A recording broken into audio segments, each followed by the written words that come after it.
क्योंकि ये सब कांस्टेंट टर्म है। तो एक बात ध्यान रखना कि कांस्टेंट का वैल्यू फिक्स होता है, वेरिएबल का वैल्यू फिक्स नहीं होता है। ठीक है। और एक दूसरे एग्जांपल मैं दे देता हूँ रियल लाइफ से ही।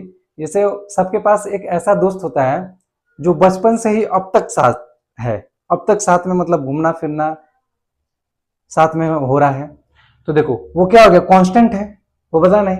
लेकिन कुछ ऐसे भी लोग होते हैं जो टाइम के साथ बदलते रहते हैं, कभी इसके साथ कभी उसके साथ, समझ रहे हो ना, तो वो वेरिएबल है। आया बात समझ में? क्योंकि ये सब कांस्टेंट टर्म है।